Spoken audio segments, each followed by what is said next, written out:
So as an example for the types of things that people like me need to think about every day in regards to why am I spending so much time on the things that I'm spending my time on? The last time that this happened, that the internet was going poo poo, which was on Wednesday, we were going to have. I basically just said, listen, guys, I'm just going to jump on Discord and like stream there instead because at least we can still hang out, we can chat in the voice chat, and then like we can still essentially have that stream and not have to cancel it. But that means that we unfortunately lost like 95% of people who would rather just click on a different Twitch channel. It's not like if I'm having issues, everything's fucked across the board. Fucked. Because like it's not the same thing streaming to like 3 of the 20 people who showed up at the start of the stream. So in regards to YouTube stuff, I was actually considering reconsolidating all of my content onto one channel because of so many reasons, and it's just driving me absolutely nuts. But I also don't want to just like flood my current channel with like re-uploads from old shit, and it's just ugh. So I don't know what I'm gonna do with that. I just really feel like I have feelings that I have. I think I might just need to do another overhaul of my YouTube and try to make sure that everything is like in the appropriate playlists and all that kind of shenanigans. It's so hard to deal with because so I was watching Volcray's stream yesterday, and like, I hate to say this as a Twitch partner, but to be perfectly honest, the ecosystem that YouTube has in how it deals with like your audience and like retains your audience and like re-engages them consistently, despite like algorithms aside, right? In terms from a live streaming perspective, it is so much more valuable as a platform because on Twitch, you're live for the amount that you're live.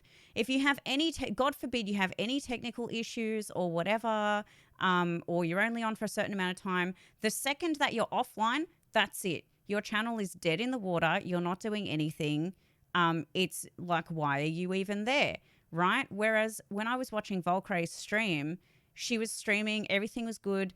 I was just lurking, having a good lurky lurk. The stream ended and then proceeded to play through automatically like 7 different videos, previous streams, highlights, whatever other content was on her channel. So every single time you live stream on YouTube, you are generating additional views, not only on your channel, extra subscribers, extra members in your community. You're not only generating those by virtue of live streaming, you're also then inherently like boosting the views of all of your other previous content that's on your platform from all of the people who were lurking during the stream and then stay around to like watch what comes next. Like, it's just like that's literally what I've been saying for years and years that Twitch has not achieved. In terms of Twitch just basically functions on a circle jerk system. So like, it's like I stream for as much as I can with as many viewers as I can, and then I go and jerk someone off and give them all my viewers, and then they jerk someone off and they jerk someone off, and then I'm like hoping, like I'm jerking someone else off, hoping that eventually they'll come back and jerk me off again. Like, that's literally how it works. That's the function of how Twitch viewership works, right? And then the other issue that people like Devin Nash consistently bang on about this, consistently, every single time that he is live, he will mention the fact that in order to have the best chance of your Twitch channel being successful, you must be investing in your YouTube channel. You don't get viewers from just existing on Twitch. You need to pull them from other sources. So when you take that into consideration, if you have a YouTube channel purely for the purpose to take viewers from that YouTube channel onto your live platform, which is Twitch, why are you even on Twitch in the first place? Why don't you just live stream to the people who you already have in your community on YouTube? Now, for someone like me, that's a different situation, right? Because I started on Twitch. I built my community here, but I have then capped myself with the amount of growth that I'm allowing myself, because I've invested so much into Twitch already that I then don't have the time and the resources to create enough content on my YouTube platform in order to bring more people onto Twitch. Welcome to the bridge. Do you see what I'm getting at? Do you see what I'm getting at? So the question becomes, how much time can I afford to invest in, like, there are so many questions. How much time can I afford to invest is the main question. Thanks for the follow, Games of Suck UK. Appreciate you. Hi, Coda. Hi, Dunk. Hi, Brendy. By the way, while we're here, this is a completely off-topic rant that was not planned for today. But since we're on the conversation, the issue becomes then, if I am focusing my business on, like, for example, for me, I'm focusing my career, something that I know that I have the power to build with as much effort as I put into building my skills, marketing myself, putting myself out there, contacting companies and all that kind of stuff with voiceover. That is the thing that I am putting my time and my effort into building, because I know that I can control that, at least to a much higher degree than I can control, hello, I'm live, I exist in case anyone wants to look at me and potentially pay my bills. Like, there's a very big difference in terms of the amount that I can control in my voiceover career versus what I can control in creating content.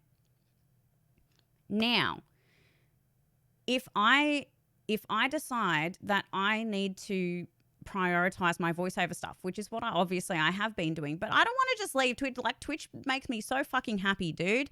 Like, being here and doing this has like given me so many skills and so much confidence in different ways, and like I've learned so much stuff doing this, and I've met, like, we have such an awesome community. Hi, Dark. Hi, Shard, by the way. We have something super special here. Yeah, totally. Thanks, Brandy. Appreciate it. I mean, it's true. So, like, I've built so much here that obviously I can't just leave it. That doesn't make sense. But then the issue becomes, I'm investing so much time here instead of investing that additional time in building my career. Where does that end? And if there is a better way that I can still engage with the community that I've built, but like capitalize on it in a way that it becomes more self-sustainable, which Twitch allows, which YouTube allows, sorry, but Twitch does not, then that's such a difficult decision to make. Because I know that I'm not currently monetizing on YouTube. I would have to essentially start over and invest in rebuilding that, and I would completely lose my entire income from this kind of channel. But in the long term, it would then reset itself to, no, this is actually hobby status, and I'm empowering myself to actually focus on the stuff that should be paying my bills, versus like keeping myself on a leash to something that is kind of like treading water, but not necessarily profoundly constructive in my life. So I don't know the answer to that. There are like so many technicalities with like with like changing platforms and like things to consider. And it's like, I have my partnership, I would be risking that. The income, I would be risking that. And the pros and cons are like fucking neck and neck. I don't know.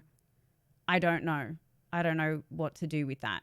So the way that I am considering trying to resolve that, which is why I was talking about Volcray's content, was to go back and reconsolidate all of my YouTube content onto one channel so that the views aren't split, the subscribers aren't split, and all of that stuff. Because even though it might affect the algorithm in a certain way, because essentially the algorithm works in a way that silos your content per channel. So you cannot be a YouTube creator who does Fortnite content and then also does a little bit of Diablo and does a little bit of IRL and does a little bit of makeup and all that kind of shit. YouTube will just be like, you don't know what the fuck you're doing. No one is interested in anything that you're doing, and so therefore I'm not going to show your videos to anyone. However, if you live stream on that platform and people become invested in you and what you offer, your channel then becomes a hub for them to see any content that you make all in one place. So that's the fucking conundrum, is that if you are live streaming on YouTube, you should 100% have all of your content in one place for people to be able to perpetually feed back, and that ecosystem kind of feeds itself on your channel. If you do not live stream on YouTube, it penalizes you for doing that. So I'm kind of ranting a little bit now, but so essentially I would like to try to consolidate all of my stuff to one channel again, especially given that in my experience, it hasn't been a consistent thing on YouTube anyway. So like one video on one particular thing might get shit tons of views and all my other videos won't. They'll get like a certain amount, but like not necessarily pop off or anything like that. So if that's going to be the case anyway, then it just makes sense for me to dump everything on the one channel, and it makes it so much less time consuming to manage and to like upload everything on there. It'll be so much cheaper for the tools that I use for all of that stuff. Like, I honestly just think it would be more worth it. So if things potentially get a little bit spammy with like YouTube uploads, I'm not sure if I'm going to re-upload previous content, especially because unfortunately some of the videos that I do have on my other channel are not relevant anymore. So it doesn't make sense to re-upload them on my main channel. It's a fucking mess. It really is. So not many people are across this. What am I fuck? No, they're not. A lot of people don't care or don't have to care or get lucky and don't have to worry about it. Like there are so many people on Twitch who are blessed enough to essentially just like pop off, and they are so fucking charismatic and they know exactly what they're doing, and they just fucking go for it, and those people are fucking incredible. Like, hello team, whether you fully vibe with those kinds of people or not, like they just fucking go for it and they do their shit and it's amazing. But those people are then lucky enough to be able to pay someone to manage all of that YouTube stuff for them, and then that ecosystem kind of looks after itself.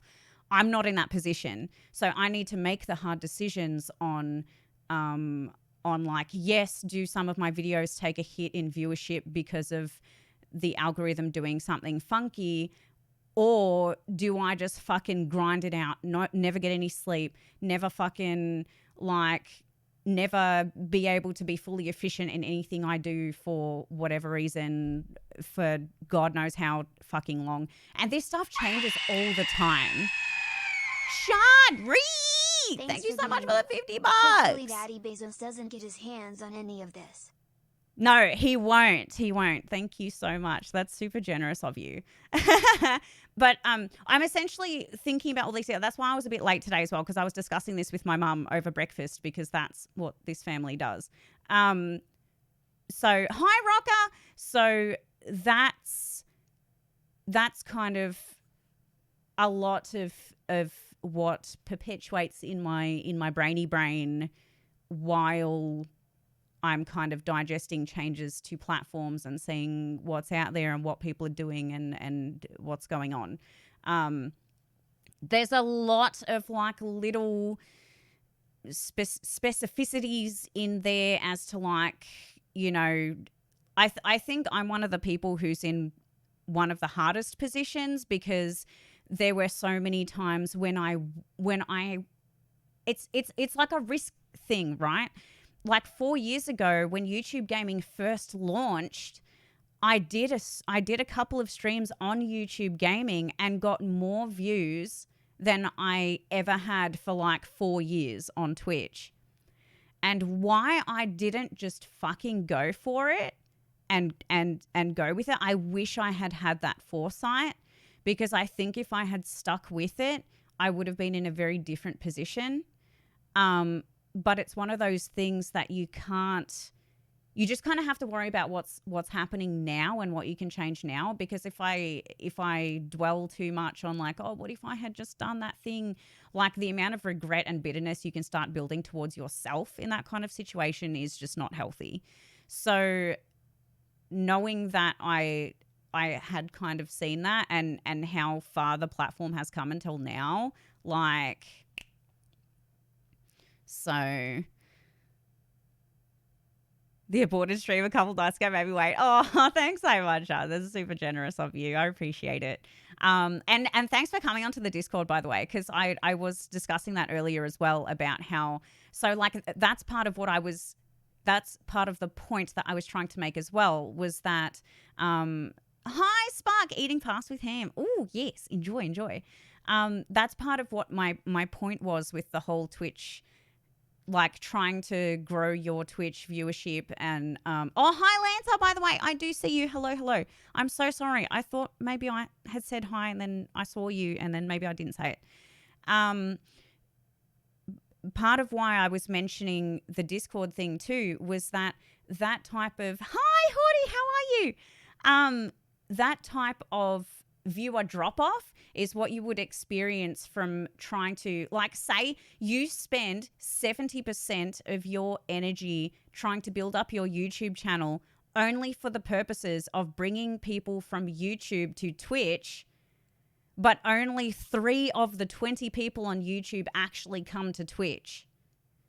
Like, that's essentially what you experience on Twitch when you have technical issues and you say, hey guys, listen, this stream isn't going to work today. I think we're going to have to jump on Discord for today's stream and we can chat and I'll still stream the game there.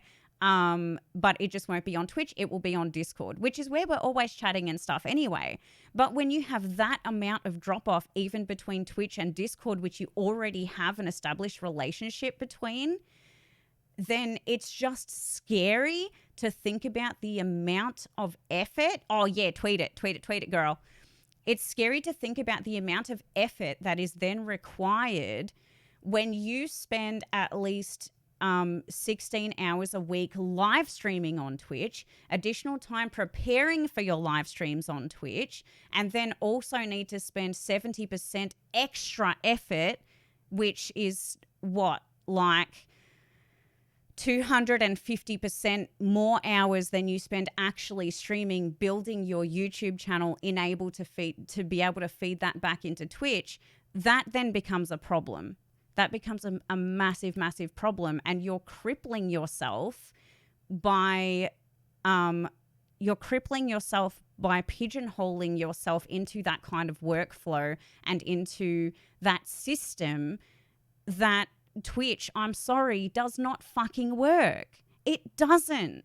It does not work. So many streamers are just getting burnt the fuck out. They're working way too fucking hard. They're doing 24-hour fucking streams just trying to like build something. And then as soon as they stop doing those 24-hour streams, they lose people in droves because it was a novelty and then people are gone. Like I don't have any answers to that. For people to be able to overcome that in the current climate and the current like ecosystem of what Twitch has. I don't have answers for that. This is just things that I've been picking up everywhere and things that I've been thinking about and internalizing and trying to like, trying to work out in my own mind as it applies to my current situation as well. So, that's my big rant. That's my big rant about stuff I've been thinking about in the past 2 days.